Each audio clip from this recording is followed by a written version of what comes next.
listening to the Orchestra Teacher Podcast.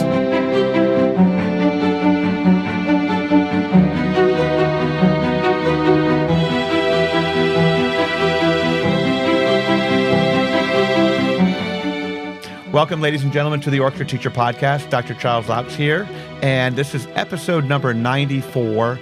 Super excited for our guest, just kind of a legend in our area here, particularly in Georgia. And she's done work all over the country and does some awesome work with the Emory Youth Symphony Orchestra. This is Georgia Ekonomou. Welcome, Georgia, to the Orchestra Teacher Podcast. Thank you, Charles. It's so good to be here. It is a pleasure. Thank you for inviting me. Oh, absolutely. It's a pleasure to have you, and looking forward to just learning all about you. And we've known each other for quite a while now, since I've been in Georgia for 12 years, and you've been here for a long time teaching and doing all the great things that you've done in your schools and now with the youth orchestra. And we'll get into the work you're doing with the ASTA Emeritus Committee and all of that as well. But I'm just so excited to have you here. So start by telling us a little bit about, like your background and your training and some of the things that you did when you were just getting started. Great. I'm going to start back at 5 years old. Wow. Because, I started playing violin at 5. My mother was a professional violinist. She was one of the first women in the Atlanta Symphony. Wow. Okay. And I did not know this. Right. So there, and that was in 1954. She came down from Illinois to play in the symphony. I think there were 3 women at that time. Wow. So there was always music in my house. And the story goes that they used to have string quartets in our living room.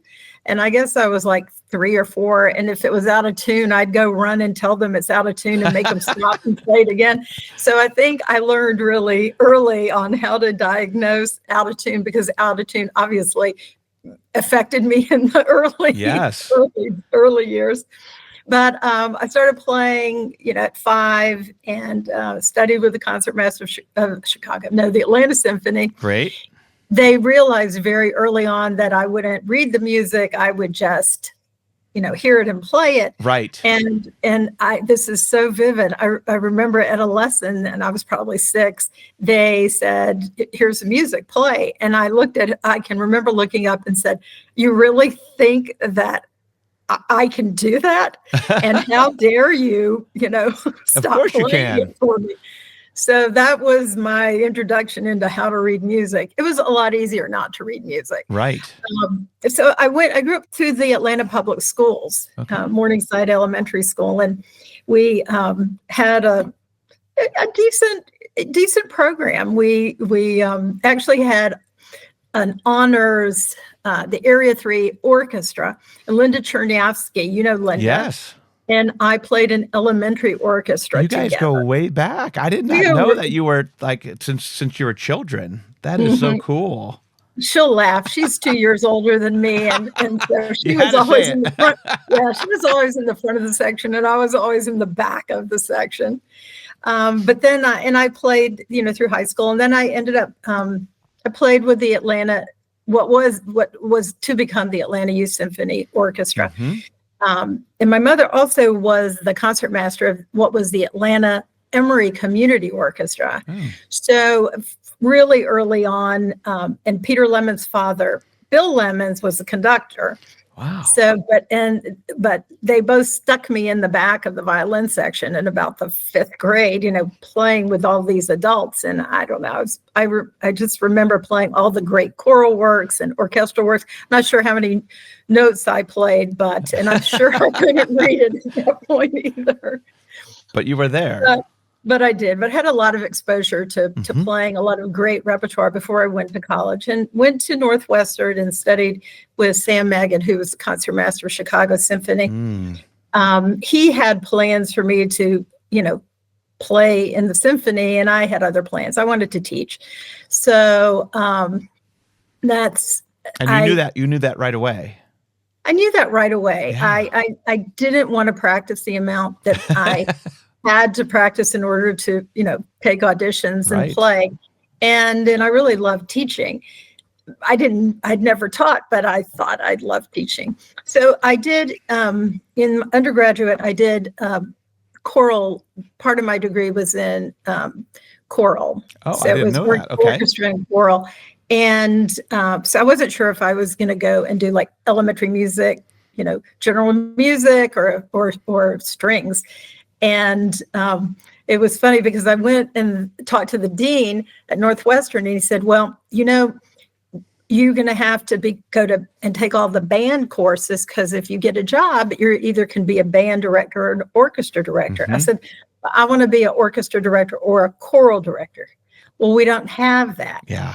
And so he turns to me and he said, now, what happens if you get a job and it's an orchestra job and they say to you, well, you're going to have to teach half the classes in band? And at like 18 years old, I go, I'll quit. Yeah. Because I knew that I wanted the combination of choral Mm-hmm. and orchestral. And so after that, he said, we'll put together a proposal of classes. And now Northwestern offers it. So you either do band and orchestra or, a combination of the That's two. cool. So I thought, yes, I'm a trendsetter. You are. But by putting your foot down, you kind of made some things happen, Which absolutely was great, because music is music, and Right. and there's a way to incorporate all of this. I think I'm a better teacher because of the general music classes I had, Mm-hmm. just from a creativity, Well, just side. being able to, like, the games and the like you said, the creativity part of making lessons. I feel like that's one of my things that I'm not that really great at, and I love learning the new tips and tricks from people who are good at incorporating those Right. creative elements. Well, and when I was in school, I mean, I studied Orff, I studied Kadai, I studied with Betty Higgs when Suzuki was sort of new into the area. So I had a lot of exposure in addition to just the violin playing. So Yeah. there were not these strong, orchestra schools for education. Yeah, not yet. So Yeah. no, not there. Yeah. It just wasn't. So I guess I created a system that worked for me. And maybe it's a little chaotic and unorthodox, but it seemed to work. But I think that's the secret to a good teacher, just taking elements from everywhere. Mm-hmm.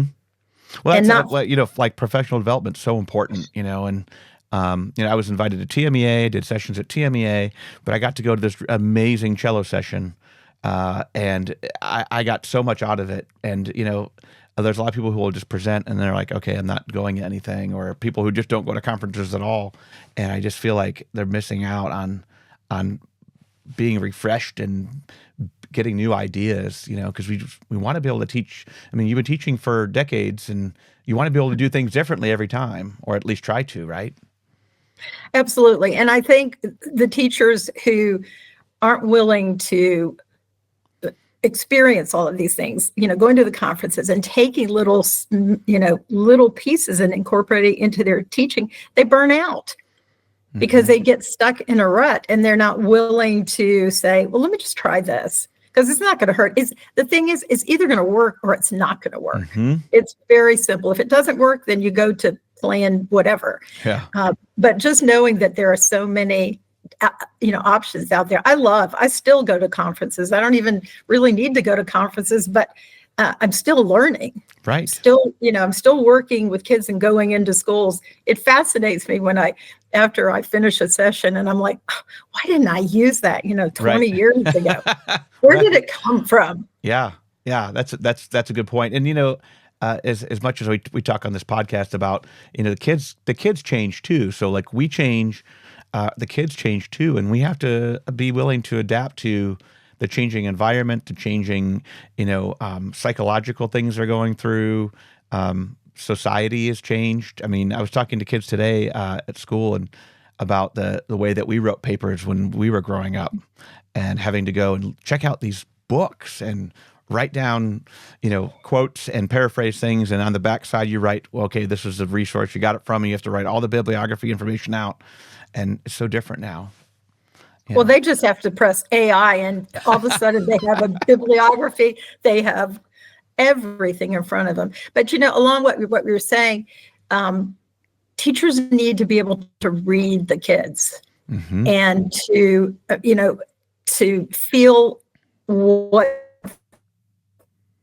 the room, to be able to say, this is not working, instead of just going for it. Because I know I've been in situations where I know it's a good way to do it, and it just doesn't work. And then you're just spinning and going, okay, give it up. It's not going to work. Come up with plan B. Try something else, right? Yeah, and you have to be willing to do that. You have to be flexible, especially when you're. We as music teachers, we are in front of the kids to the point where we're always in front. We're always in the center of attention. We're always busy. And we're trying to keep, obviously, student-centered, but we just can't give them, a handout and say, okay, you do your work, and then we're sitting at our desk. We don't do that. So we always have to be willing to find different ways to inspire our kids and reach them. And if it doesn't work this way, we got to do it this way, And, that's a tricky thing, because all kids want to be recognized. Yes. And it's a hard thing if you have a group of 50 or 60, and it's just a glance, that was great. Just so they feel as if you've touched them, or that you appreciate whatever they're giving. Mm-hmm. And, sometimes I'll just stop and say, what do you think? And just give them that opportunity, just even if it's one word. Yes. I like it, I don't like it, maybe try this. But it's about relationships. And I think that is, we talk sometimes about relationships with our colleagues, but we also have relationships with the students. And if you don't have a trust of the kids and have that relationship of trust, it just doesn't work. Yeah, they need to trust in you just the same way you trust in them when you're on a field trip or whatever, but trust in you that you are there for their best interest. You're there to make the best decisions for them, and help them. Yeah. It's a lot better. I was thinking, you just said something a minute ago. We're in front of these kids probably more than their parents during the day. Yeah. And so the relationship, and I know from the orchestra kids in the multiple places that I've taught, it becomes a family. It's a safe place. A lot of classes are not like that. No. And sometimes the kids they just want to relax. You want to rehearse, but it's being able to say, okay, today we're just going to talk, or today we're just going to, compose the piece on whatever, Or listen, and or listen. And what are you hearing? What are some things within the music? Are you ready to shake up your next orchestra trip? Kaleidoscope Adventures has been planning performance travel beyond expectations for more than 30 years. They know the best destinations and the most iconic venues for orchestras. Check out the Kaleidoscope Adventures link in the show notes below for fresh ideas and inspiration. And then let them do their magic. They'll handle all the details from start to finish, so all you have to do is enjoy the experience. So I had a 6th grade class. I will not tell you what school it was at. It was about 15 kids, and it was a little rough, and it kept getting rougher. Now, I'm the only teacher in there, and I'm thinking, what am I going to do? Actually, I did have an assistant, and I thought, okay, obviously I can't reach them. Something's gone. So I said, okay, leave your instruments in the back of the room. We're going to write an opera. And they said, you're going to write an opera? What's an opera? So we talked about opera. And the next day we start writing an opera. Well, all of a sudden, then they're writing the libretto, or they're writing the tunes. They start playing on their instruments, the melodies, and all of a sudden it was just taking the instruction out of instruction, right, and putting it into something different. And when we finished, and we actually performed, it was great. I can't tell you what it was about. I have no idea. We spent a few weeks writing an opera, invited the parents. They were better players at the end, and they were more committed to the art of playing. That investment they had in it, Right. Right. And I mean, I didn't know we could write I'd never written an opera.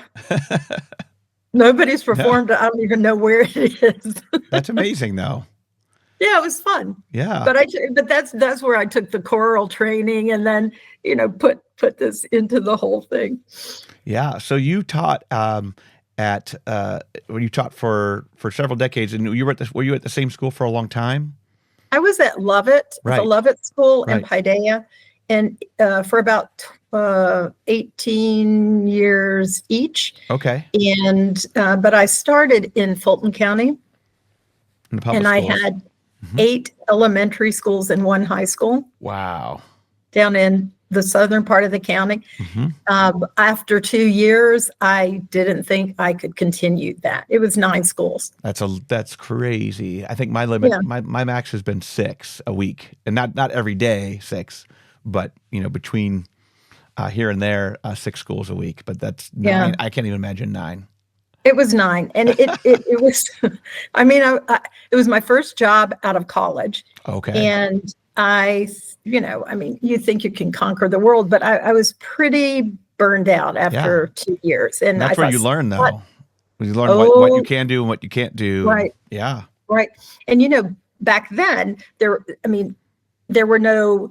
You didn't have Pepper where you could pull up repertoire. You would go to and there weren't even all these composers. Right. No, it was very So limited, wasn't it? Yeah. it was limited, but it was great literature that I think a lot of people have forgotten about, which I think Sandy Datkow does a great job of Yes. bringing in all the composers that everyone should play. I've made a list of tunes that everybody should play. I would at love their to see play. that. I'll be happy to share it to you. Yay. Yay. I don't know if It's you're. quite extensive, but That's great, though. I mean, those are the kind of things that, you can go on Pepper and you can search for something, but when you have a list that's, tried and true from someone who's been in the field for a long time, that's quite amazing. And if you're okay with it, I could share it with everybody, but if you're not, I won't share it. But oh, I'm happy for it to Okay. be shared. When I've done workshops in Tennessee and different places, yeah. Well, a lot of times, we'll do like a repertoire selection, and Mhm. I'll give that as part of. These are things and it's divided by levels, perfect. and it doesn't cover everything, Sure. but it's just some of my favorites. But you're tried and Like, true, right? That's what people want, right? Because Like the frog- editors frog at in a Pepper can tree. say what they want to say about a piece, but unless it's been proven and shown that right. works, for you, and that would be great. I would love to see that. Well, Charles, I go on because I did all those new reading sessions for so many years Mhm. in the state of Georgia. There are so many pieces, and where people are picking pieces based on, oh, that's a cute title, but then all of a sudden they get this cute title. They've already spent their budget for the year because they don't have all of this money to spend, and they're stuck with the piece that the kids can't play. Yeah. And I've fallen into that trap. My first year, and I'll say this, and I'm not ashamed of this. My first year of going to Orchestra Festival, I was 21. I don't know what I did, but it was something way too hard Way for too my hard. children at Headland High School. But remember, at 21, I could play it, so I just assumed everybody else could play it. Right. And so we went to festival. It was horrific. It was really bad. And what's the lowest score you can get? A 5, Like a right? 5? Yeah. I got a 4. Woo. Yeah. And so, but that's when, I hit the bottom because I didn't know. And there was nobody there saying, you don't do this with your group. Yeah. And I wish I remembered, because I probably never played that piece, whatever it was, again. But it was at that point that I thought, I better start looking and watching. So I started going and watching people conduct, and watching and, taking notes on pieces that work. And, we didn't have that many programs in Fulton County at that time. There was not a huge resource. There were not Mhm. people. There weren't enough orchestra people around to talk to. So, but it's a slow process. Yeah. That, I think if I were to do this over again, I would really keep notes on pieces that worked very well. And that would be my advice to new teachers. Make notes and just come up with a group of 20 pieces that you can pull from, and then add and supplement as you want. But you've got to have a core in your head of literature that works. Right. And that every kid should know this before they leave middle school. Every kid Correct. should have played this before they leave high school, and some people will say, well, you're just, recycling the same pieces, but there's a core repertoire that I think, like you said, that it's just important for kids to know. And every time I reteach a piece that I've taught before, I feel like I do it differently. I feel like I get better at it. I feel like I find new tricks, new whatever it might be, whether it's fingerings or intonation or ways to keep the ensemble together. I feel like I grow a little bit every time, even if I'm doing something for the second or third time or fourth time, right. At this point. So it's interesting because I go out in the schools, and it's to look at, let's say, middle school kids who've never done Brandenburg 5. The Isaac arrangement. Yeah, sure. Well, everyone should play that. That's just a piece that everyone needs to play. Yeah, and there are great challenges in that, like not just for the style, but seconds and violas have a lot of challenges in there and that piece. It's tricky. Yeah. It's tricky. Yeah. So I think that's important though, to find pieces that, and I think the idea of challenging all the sections, or if the part doesn't look challenging, make it challenging. And that is when you can just take quarter notes and make them so hard to play. Right. Just shape that note. Every note has its own purpose, and no two notes are treated the same way. And if you approach music that way, then kids understand you just don't play notes for the sake of playing notes. Yes. And that you have to be responsible for every sound that comes out of your instrument. Yep. It's the way of, replicating the way it should sound. And yeah, there's all those details that I think there's a lot of people, a lot of kids they're not taking those details to heart as much. So we have they don't. Yeah. They don't. They're so concerned about the notes and not about the sounds that are coming out of the notes. And I think also it's more interesting to a student if you say, how are you going to approach this note? And how are you going, let's take the fourth beat, and how is this related to the first beat of the next measure? And just breaking it down to just the absolute smallest unit. It just gives them more to think about. Yeah. That's awesome. Because this concept of playing in tune, okay, we all want it to be in tune. But let's now do something more with it and think at a different level than just the pitch. Yeah. Yeah. And we've been working a lot on intonation. We always work on intonation, but one of my things lately is 2 + 2 is 4. And that's the answer is 4, right? 2 + 2 is not 3.98 or, or 4.02 or anything like that. Right. So we need to lock in on this pitch, and it needs to be right there. Like that's what's correct. In math, you will not get a problem right if you say 4.01, right? So we have to work on that perfection, a little bit more towards perfection, and not just we're close. So yeah, we're close. We're close. Just doesn't work. No. Yeah, and kids are playing a note on and they look at their finger tape, and their finger tape's on it. They're looking at me for the approval.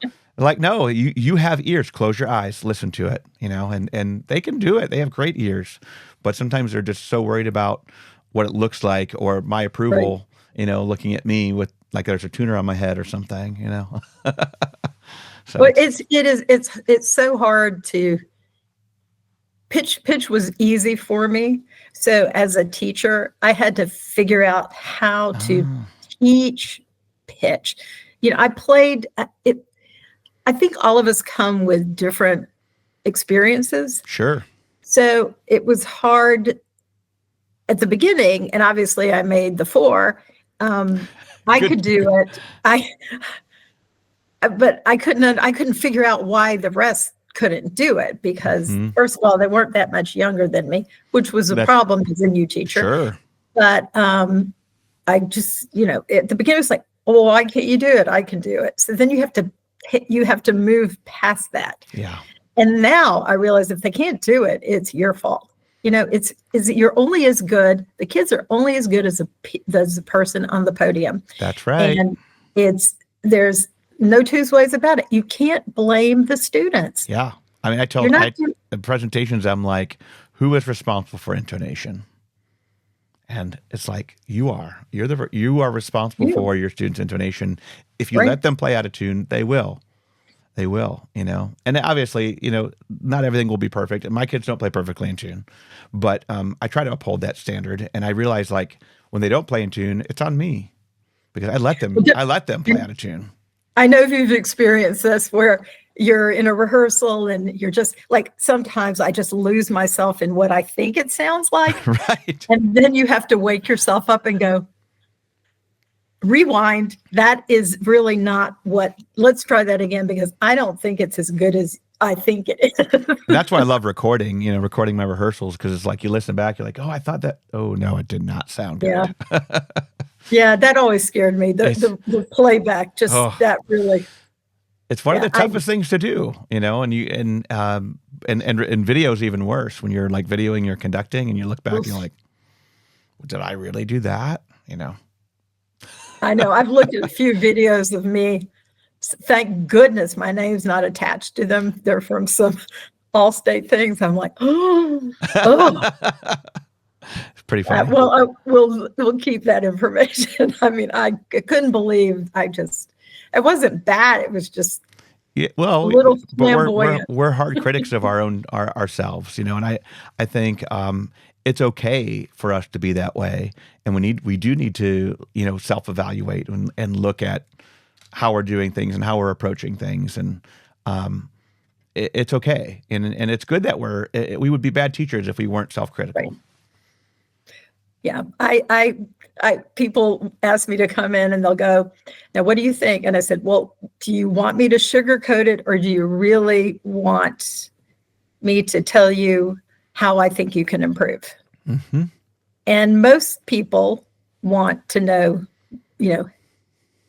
how I need to improve. Yeah. I mean, you're not going to go in and say, you're terrible. Like, I mean, you do it in a way that's nurturing and understanding, but at the same time, it's not going to be all perfect. It's not perfect, No, and I think it's a waste of their time if I just say it's perfect, because I've seen, people go, thank you for this. Mm-hmm. And it's very fun for me to then, after I go and like work with a conductor or work with a group and then hear their performance and go, they listen to me. They listen. Yep. Not that they, I don't expect them to totally change to play the way, I hear things. But if they pick one or two things that I've,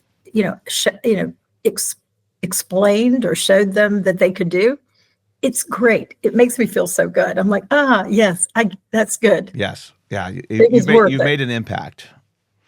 Yes. Yeah. And that's a fun part about doing clinics is getting to work with these groups. And then, like whether it's for GMEA or Midwest or something, then you hear that improvement. And you're like, wow, that's really cool. And the kids hear it too. Yes, they do.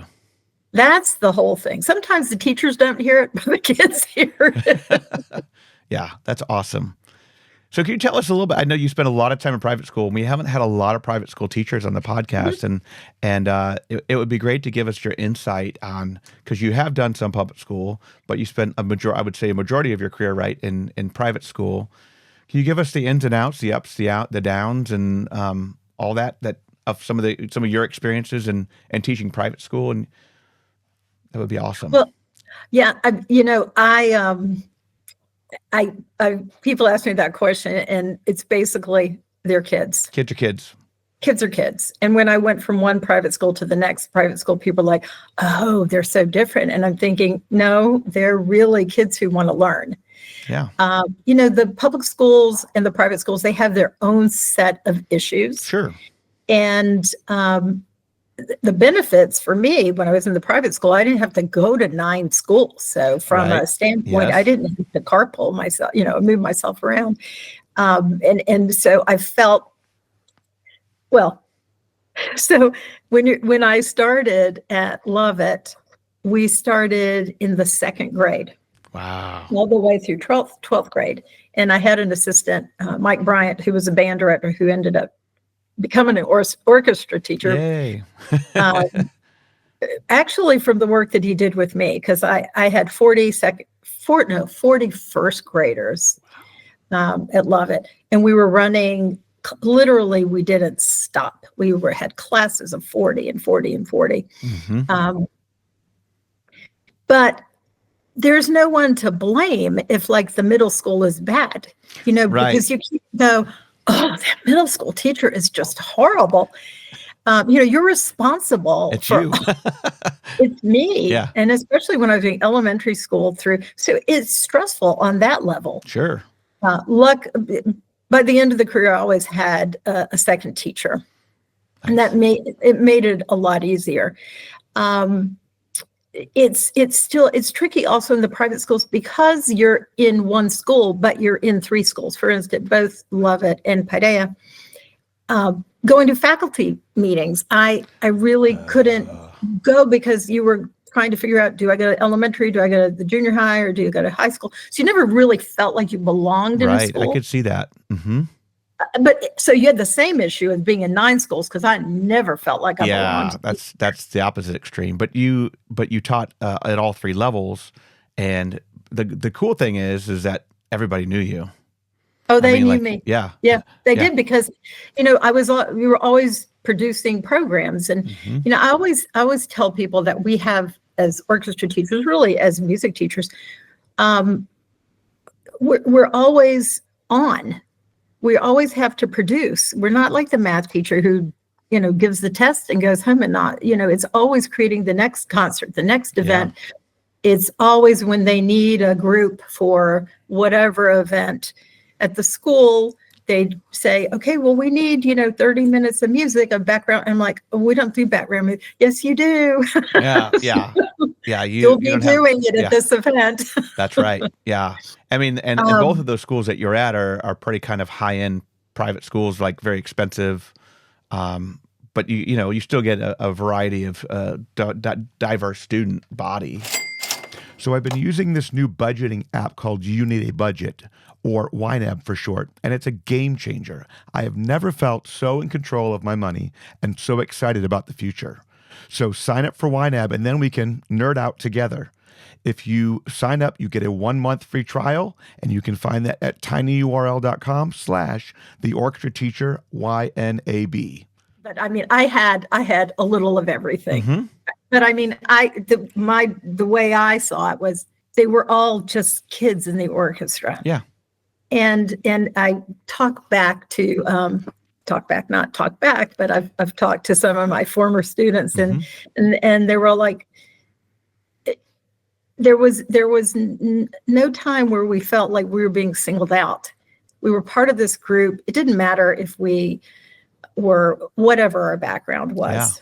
Yeah. It didn't matter. They were part of this ensemble. And back to what I said earlier, it was a safe place. Yeah. If they were having a rough day and they wanted to come hang out at lunch, it was a safe place.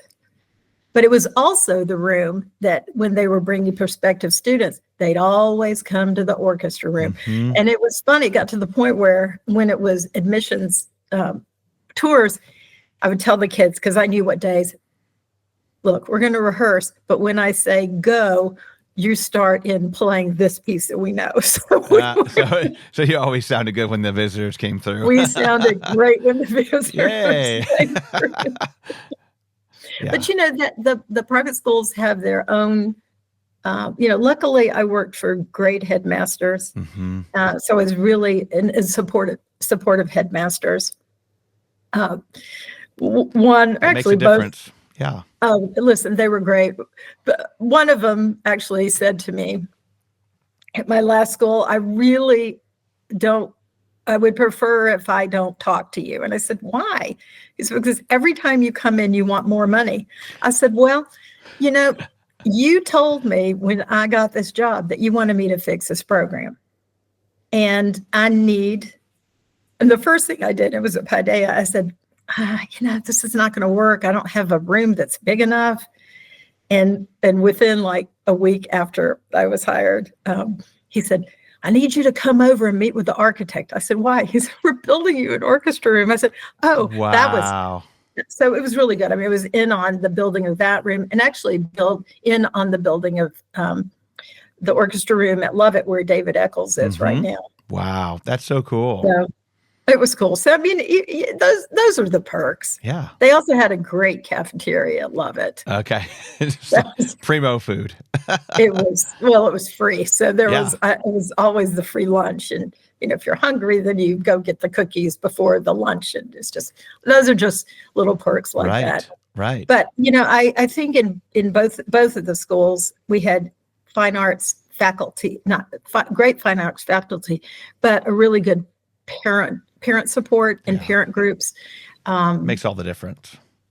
It does. Yeah. It does. So now, when did you retire then? Or like retire from day-to-day school? I know you're not retired because you're still very active and doing all kinds of things. I retired from getting up at 5 a.m. When did you retire from that? 7 years ago. Okay. 7 years ago. Okay.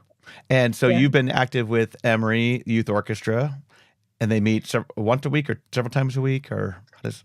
Well, we're actually relaunching it was the Emory Junior Chamber Orchestra, and I actually met with Dr. Bassine today, and we're starting the Emory Youth Chamber Orchestra that will be 8th grade, rising 8th grade and above. So it'll be a second orchestra to the Emory Youth Symphony Orchestra. Oh, great. Mm-hmm. And are you doing both of those? He's going to do the top group, and I'm going to do the chamber orchestra. That sounds fun. Yeah, it does. I'm thinking early maybe Haydn symphonies, Mozart, things that the big youth orchestras don't traditionally play. Fun. So it'll be a full orchestra too? It'll be a full orchestra too. That's great. That's great with the younger kids. And wow, fantastic. Yeah, so the more experiences they can get with full orchestra, the better, and if they can start younger, it's even better. Well, I don't know. Do you have full orchestra at your school? We do some. We do mostly the spring semester because the marching band is a big thing. And Right. And I noticed that, some of the kids who are playing, like in the Atlanta Youth Symphony Orchestra, are also playing in Emory Youth Symphony. So I think the kids, especially the ones who want to go into music, are playing in as many orchestras as they possibly and can, which, that's a lot of rehearsal time during the week for these kids. And they're all AP kids. You know the kid. Oh, yeah. It's the very ambitious student. Yeah. And but it's fun. I'm really looking forward to this because it's a little different from what we did before in the orchestra. And like I said, we just literally met this morning to say, okay, we're going to do this and we're going to try it this way. That's awesome. Something new. Well, I hope that's successful for you. Thank you. Yeah. So in the retirement, that's, I know that you're our liaison from the ASTA board. So I'm on the national board and board liaison for the Emeritus Committee, which is a newer committee compared to the other committees on ASTA. And so your goal is to obviously get the people who are retired, and we calling those emeritus members, active and able to mentor younger teachers. So tell us a little bit about some of the work that you've done on that committee and your goals. And so I was the chair of that committee when it launched last year. Mm-hmm. It was mid-year, so it was a year. I was the chair for a year and a half. Yeah. Denise Odegaard now is the chair. What we're trying to do, what we're hoping to do is, we have a problem from the emeritus is that orchestra teachers really don't retire. And so I think one of the things that we really need to discuss is how do you prepare for retirement? I know you've got a session on different phases of teaching. Yes. Yeah. Jesse Fuchs and I are doing kind of comparing and contrasting different career phases and with different ideas and all that. It's going to be a fun session. So, and I think this sort of goes to, like no one really prepared me for retirement in the music world. Again, I'm sort of making up things as I go along. The making up actually has been very fun. I was living part-time Atlanta and Nashville for the past 7 years since I retired. And I got very involved with the string teachers in Nashville.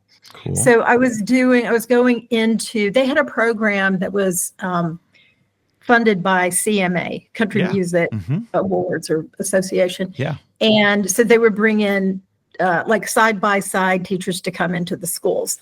So I spent a lot of time going in and working with younger teachers and younger orchestras.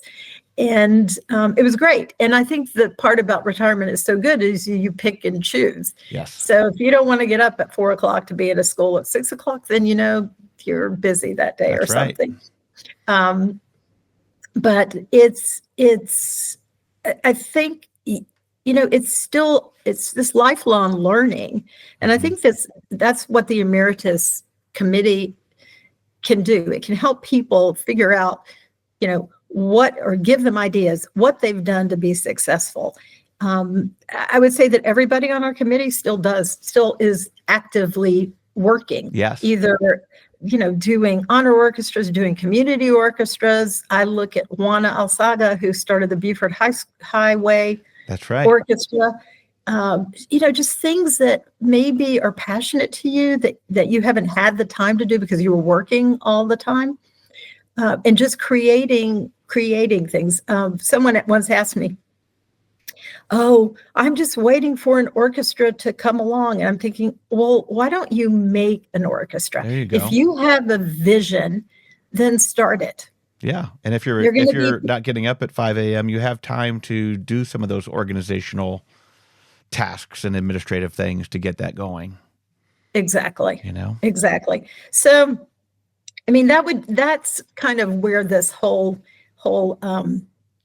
committee, Emeritus Committee. Yeah. But we're excited because we've got a lot of people speaking at the conference this year. A lot of great sessions for the Emeritus Committee. So, and it's not just for Emeritus members, by the way. It's for everybody, just presented by Emeritus members.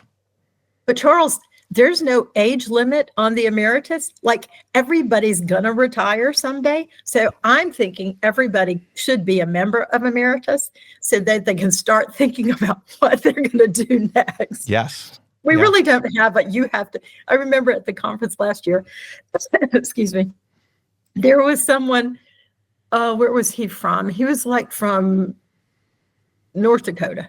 And he said, we just don't have enough programs. You know, I don't know who to talk to. And Linda offered to go out to help him with this program, you know, because he said, I know I'm going to retire in about 40 years, but I need help right now. And I thought, you are one smart person. That's fun. You know, looking for help wherever you can. We've, in the state of Georgia, we have, Dr. Richard Bell has put together a list of teachers who are willing to go out into the schools to work for free. I mean, That's free. Amazing. Yes. I mean, there's so many of us who will work for free. Yeah. So I just think that, you know, it works. It really is beneficial to everybody. It's a great idea. When I was in Nashville, I kept telling Franklin Road goes from downtown Nashville to Franklin. And I told those teachers, thank you so much, because all I do is go up and down Franklin Road going to shopping. I said, so I was really appreciative of the fact that I could go and work in the schools. Yeah. Because I told them, if I didn't have you, I'd just be driving up and down Franklin Road. But it was, you know, I think at this time, the fact that I can create what I love to do and yet, you know, continue to do what I've done for so many years. The biggest thing is when I stopped working, I was lost because there was no guidelines to that. Yeah. We all know what happens at year 10 or 20 or, you know, but then all of a sudden the retirement thing comes and you're like, oh my goodness, what have I done? Yeah. Yeah. So, you know, hopefully the Emeritus Committee, you know, will sort of morph into this, organization that helps those who need it. And it's like mentoring, but it's not really the mentoring. We mentor, but it's just to say, hey, we're in the neighborhood. Yeah. And if you need help, even tuning instruments, you want somebody to come in and tune 50 instruments so that you can teach, we can do that too. Yeah. That's awesome. I mean, I've never been in a situation where, a little bit of extra help wouldn't have been nice, right. So that's fantastic. No, it's perfect. I mean, I wish I had the help, especially in those early years with so many kids. Yeah. But, we make do with what we have. And I look back and I go, how in the world did I accomplish all of this, given the fact that I was the only one doing this? Yep. And then I was so appreciative when I had a helper or another full-time teacher. Right. Yeah. And not everybody has that luxury. So no, sometimes you got to find the resources that will allow you to have some help here and there. And the Emeritus sounds great. I think we're going to be around the corner. Help, just call us, even if it's, like today, we're on this Zoom, a Zoom during a rehearsal to say, okay, listen to us. What do you hear? What do you think? What are your suggestions? And, it doesn't even have to be like an emeritus person. It could be anybody on the committee. That's right. So I just like the idea that it's showing people what's out there for the next phase. Yeah. Because we're not stopping. I don't know if that's a good thing or a bad thing, but it's the reality. Well, no, I mean, I think the minute you stop everything, your brain shuts down, your body shuts down. And I think it's important for people to, maybe not work getting up at 5 a.m. and doing all those things forever, but to keep doing something. And if you do things that do what you love, why not? Absolutely. Yeah. Absolutely. So, well, Georgia, it has been so great to have you here and sharing all your information and all the things that you're doing. Thank you so much. Oh, you're so welcome. I enjoyed talking to you, and it went by so quickly. It does. Oh my goodness. And ASTA's around the corner, so we're looking forward to seeing everybody there, whoever's attending. And Georgia, I know you'll be there with the Emeritus Committee and all the great things. So looking forward to seeing you all there. And thank you so much. You have a great afternoon. You too. And everybody, for the Orchestra Teacher Podcast, this is episode number 94. Signing off. Thank you for tuning in. For resources and more information, visit orchestrateacher.net.